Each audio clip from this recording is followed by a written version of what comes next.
While it's great that there are sentiment lexicons available, for lots of other purposes, we'd like to build our own sentiment lexicon. And the way we do this is often by semi-supervised learning.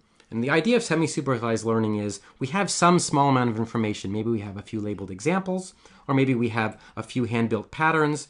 And from that set of data, we'd like to bootstrap a complete lexicon. And we might want to do learning of lexicons instead of taking an online lexicon if we're looking at a particular domain that maybe doesn't match the domain of the lexicon that was built, or we're trying to do a particular task, or maybe we just think that our online lexicons might not have enough words that are relevant to the topic we're looking at. One of the earliest ways of inducing this kind of sentiment lexicon was proposed in 1997 by Hatzivatsaloglu and McEwen, and I'm going to show you this because although the paper is old, this intuition is included in almost all modern ways of doing this semi-supervised learning of getting a lexicon. And their intuition, very simple, is that two adjectives, if they're conjoined by the word and, they probably have the same polarity, and if they're conjoined by the word but, they don't. So if you see on a very high frequency of fair and legitimate or corrupt and brutal, probably fair and legitimate are both on the same polarity. And so we might suspect that fair and brutal are just less likely to occur on the web or in some corpus. And so if we see a lot of something occurring with and, maybe the two are likely to have the same sentiment. But if we see two words linked by but, they probably have different sentiments. So fair but brutal more likely to occur than fair and brutal. And here's how they used this intuition. They first labeled by hand a seed set of 1,300 adjectives. And so they had about a similar number of positive and negative adjectives, so central or clever or famous or thriving, and negative adjectives like ignorant or listless or unresolved. And now from the seed set, they expand that to any adjective that's conjoined with a word in their seed set. So for example, we can go to Google and we can type in was nice and look at what words occur next. And what do we see after was nice and? Well, we see was nice and helpful. So that tells us that nice and helpful are likely to have the same sentiment. And here we see nice and classy.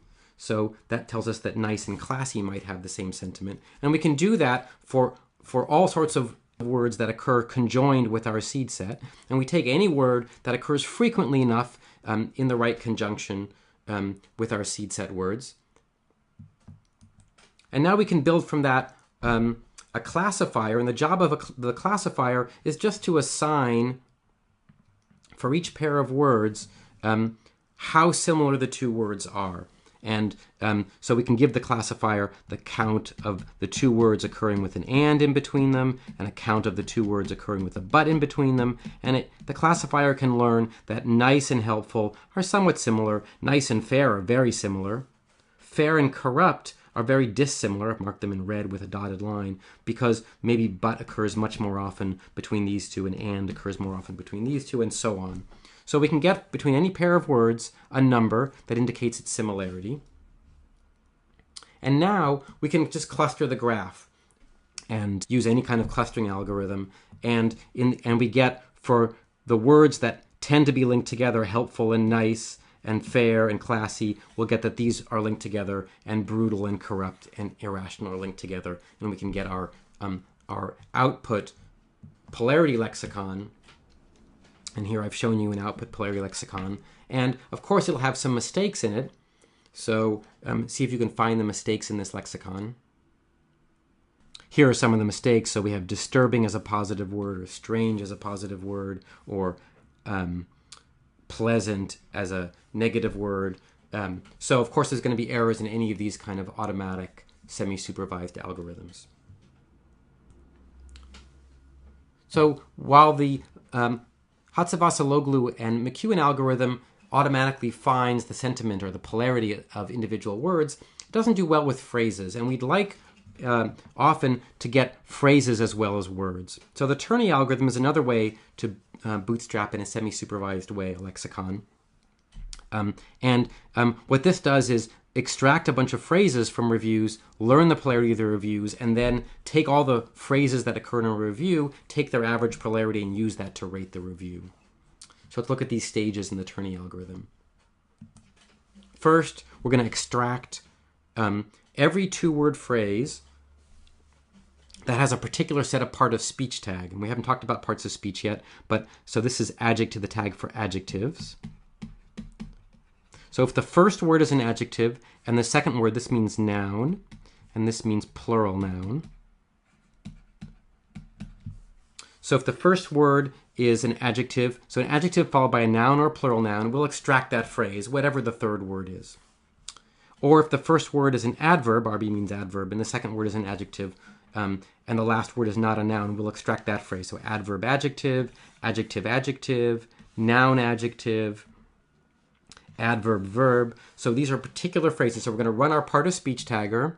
We'll talk about that in a few lectures, and assign for each word a part of speech, adjective, noun, and so on. And then we'll extract two-word phrases that meet these criterion. The first word is this tag, second word is this tag, the third word has some constraint so that we don't extract it. And now we look at all those phrases. And our goal is for each of those phrases we've extracted to measure its polarity. So how positive or negative is a particular phrase. And the intuition of the Turney algorithm is, just like the Hatzavassaloglu and McEwen algorithm, to think about co-occurrence. So we ask, well, a phrase is positive if it co-occurs a lot nearby, let's say on the web, or some large corpus with the word excellent. A negative phrase is likely to co-occur more often with a word like poor. So how are we going to measure this co-occurrence? The standard way to measure this kind of co-occurrence is by point-wise mutual information. Point-wise mutual information. And that's a variant of a standard information theoretic measure called mutual information. The mutual information between two random variables is the sum over all the values the two variables can take of the joint probability of the two times the log of the joint over the individual probabilities. So point-wise mutual information takes this intuition from mutual information and just asks a very simple, computes a very simple ratio. The probability of two events, x and y, divided by the product of the individual probabilities. So what point-wise mutual information is asking, it's a ratio, is how much more do two events, x and y, co-occur than if they were independent. If they were independent, they would have these independent multiplied probabilities, and how much does the joint occur more often than we'd expect from independence? That's the intuition of point-wise mutual information. So looking at point-wise mutual information, I've just repeated the equation here. We can look at it between two words. We say, how much more do these two words, word one and word two, co-occur than if they were independent by taking the ratio, the probability of the two words occurring together, divided by the probability of each word separately and multiplied, and we take the log of that. How do we estimate this? Well, the way Turney did it originally is by using the AltaVista search engine. And we're going to estimate the probability of a word just by how many hits we see for that word. And we're going to estimate the probability of two words by how often word one occurs near word two. So AltaVista has the near operator that lets us check if a word is near another word.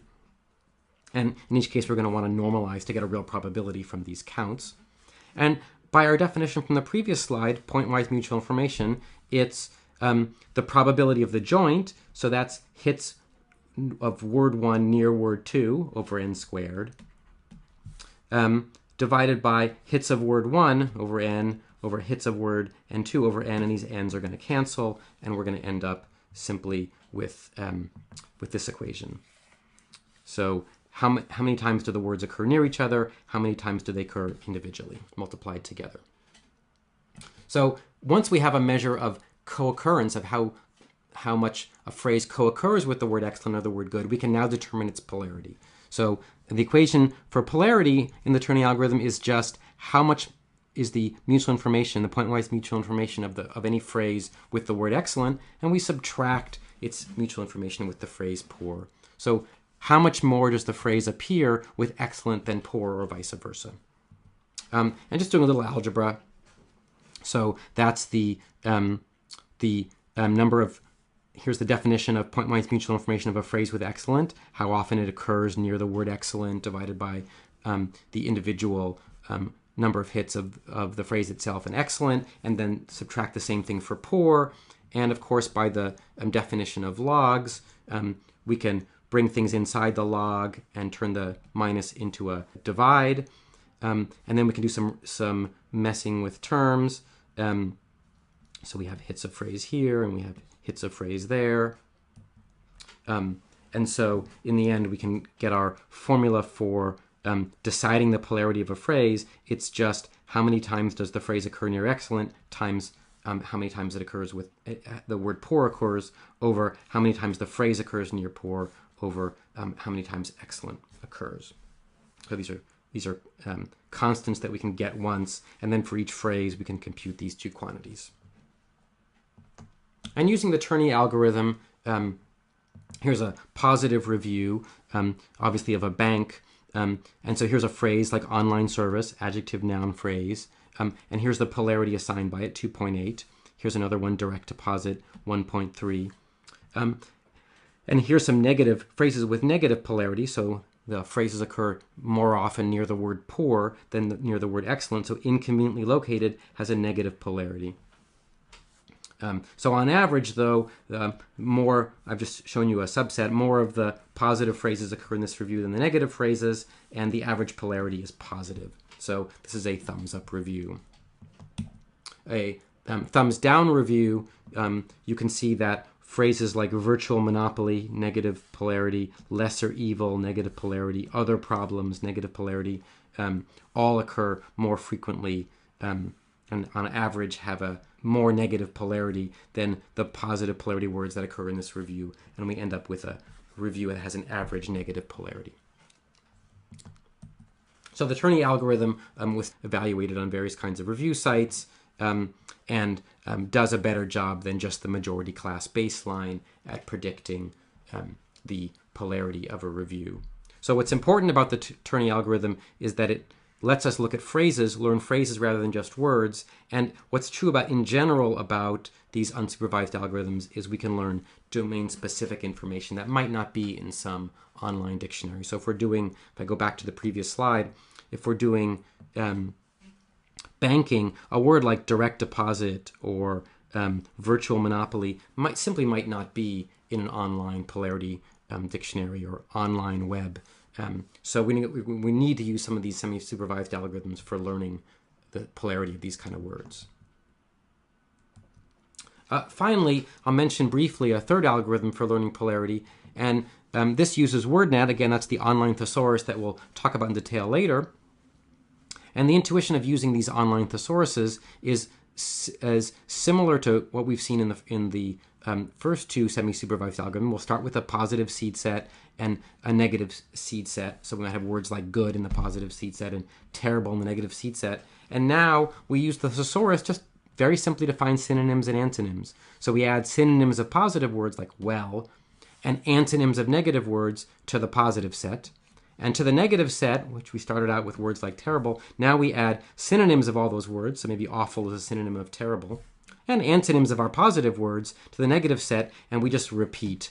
And the sets grow as we keep adding synonyms and antonyms to it. And then each of the algorithms that make use of WordNet for learning polarity will have various ways of filtering out bad examples or problems with word senses and things like that. So in summary, learning lexicons can help us deal with domain-specific issues. In banking, we might have a word like direct deposit. That's just not going to be in a standard online polarity lexicon. And we can be more robust in general as new names or people start using new names or a new company name might not be in some training data, but we might be able to learn it from the web or from the data we're looking at. And again, the intuition of all these algorithms is really the same. We start with some seed set. We find other words that have similar polarity to that seed set in some semi-automatic way. And the ways we've seen are using whether the words are conjoined with and or but, using words that just occur nearby to words like poor or excellent. So that's our seed set there, or using WordNet synonyms or antonyms.